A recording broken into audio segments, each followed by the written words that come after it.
camera review for the Barristers Executive Committee, and we're introducing Judge Victoria Kolakowski.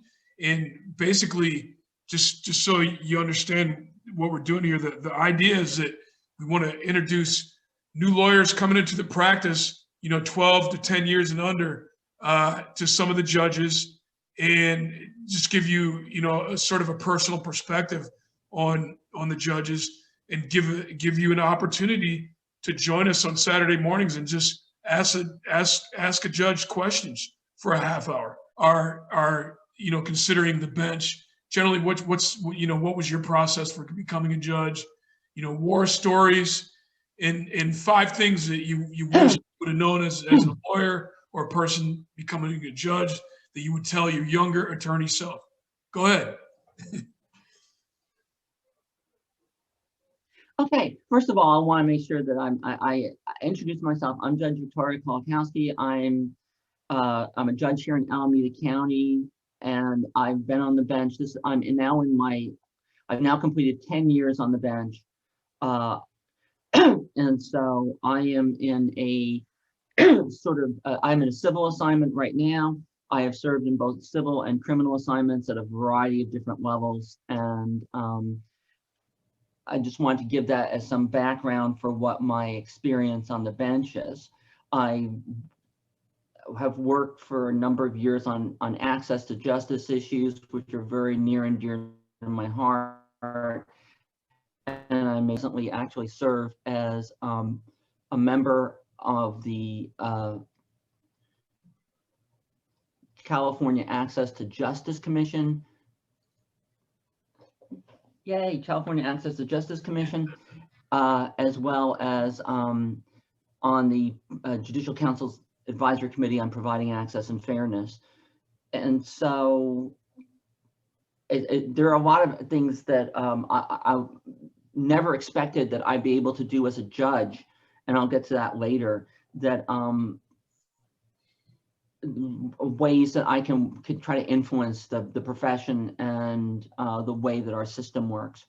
There are ways in which I can't, and there are ways in which I can. They're different now than they were before, and so we'll get to that later. But in terms of judges, it's really important to understand that in California, all of our Superior Court judges are elected. Now, we don't notice that.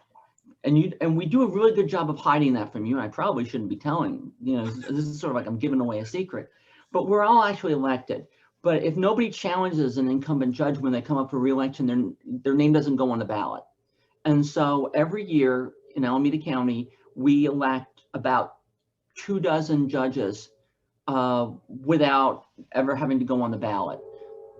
The only times that somebody shows up on the ballot is if there's nobody in a spot to run for re-election, or if the person who's in that seat chooses not to seek re-election, but hasn't resigned, so that it will be filled the normal way. The way most people wind up on the bench is that the governor has the power to appoint judges to fill vacancies on the bench. And that's how almost everyone gets to the bench, is that they get appointed. You prepare an application, you submit it to the governor's office. They have a panel that looks over those, that used to be referred to as the secret committee, but Governor Newsom's made his very, very public. And then people will be referred to the Judicial Nominees Evaluation Committee, or Jenny Commission. And then from there, it goes, people would, after people are evaluated, the governor can make an appointment from among the people who've been evaluated. And that's the way most people wind up doing it. And like most things in my life, I did not do it the way that most people did. I was elected to my seat, and that's for a variety of reasons. I'm not a traditional candidate. I do not have a traditional background. I was not a litigator. I was an intellectual property attorney and did transactional and corporate kind of work, and not the sort of things. And then eventually was a regulatory, utility regulatory attorney and administrative law judge eventually for the state of California. And so I've spent 5 years before I became a Superior Court judge as an administrative law judge for the state of California, for a year at the Department of Insurance, and for 4 years at the California Public Utilities Commission, where I previously served in another capacity. And so I ran for an open seat. Actually, I ran for an open seat twice. The first time I ran, I got crushed, because it's a political process, and people don't even remember that I ran the first time. Thankfully, it was so awful. Then 2 years later, there was another open seat, and I ran, and I won. And there are ups and downs to running for a judgeship. One of the advantages is that you know that when the filing is completed, one of the people who filed is going to become a judge. We don't know which one, because there's going to be an election, but you know one of these people is going to become a judge.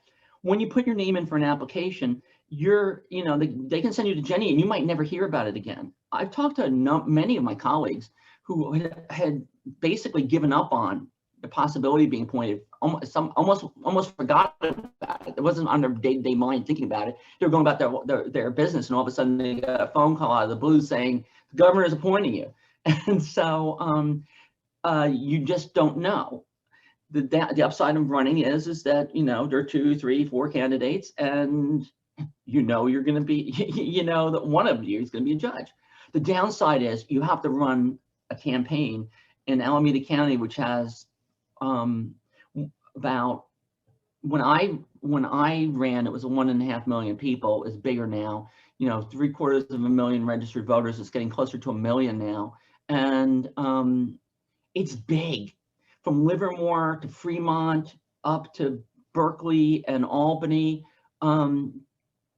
it's a big county, and you spend money to run for the seat, and it's really hard to raise money to become a judge, as opposed to if you're running for if you're running for something like the assembly or city council or something, there are people who will support you because of your policies, your positions. You can build political alliances. You can say that you're going to support certain things or not, and interests that are supportive of that will give you money. When you're running for judge, what you say is, I'm going to be fair. And, while that's an important thing, a lot of people don't feel don't feel compelled to give lots of money to somebody because they say, I'm going to be fair and unbiased. And if you give me money, I will not treat you any better or worse than anybody else. I mean, that's kind of counterintuitive. And so it's kind of a challenge. And so you wind up self-funding a lot of it. And I wound up, for example, in my race, I think I won spending the least of just about anybody in a contested race. And I spent, my campaign spent over $100,000. And it's challenging. So, it's not necessarily the way I would recommend most people do this. I had been involved in politics in Alameda County for, at that point, 20 years. I had served on the county Democratic Central Committee. I was its treasurer. I knew most of the elected officials in the county. And even with all of that, it was still very, very hard to run a race. And so, and I had the backing of local, state, and national LGBT groups, because I am the first openly transgender elected official in California, in any role. I mean, I'm not talking about party central committees or something. I mean, in an actual government position, I was the first. And so as a result, there was some interest in getting me elected, but it's hard. It's hard to do it that way. I recommend that most people go through the appointed route. If you want to go the appointed route, what I would suggest for people starting off really early is a couple of things. One is keep track of all the things you're doing. Spreadsheet, a list, jot it down somewhere, all the activities you're involved with. Look at all the cases that you're involved with, figure out what the major ones are. Keep track of who your opposing counsel were on those, and note those down, because at some point if you're filling out an application, they're going to ask you for all sorts of things about your background. These things are hideous. They're like 50, 60 questions, including what are your top 10 cases, you know, and then list who your opposing counsel were, you know, all the activities you've ever done, everything you've ever published, every letter to the editor you've ever written, you know, anything that you've done, you have to document. And so it's probably a good thing, if you think you're going to become a judge someday, to go ahead and start that early, so that you'll, you know, so that you're, you know, what, that you start keeping the documentation, because otherwise you'll be scrambling, you know, later going, what was the name of that? Who was the attorney on that? And you don't want to have to do that.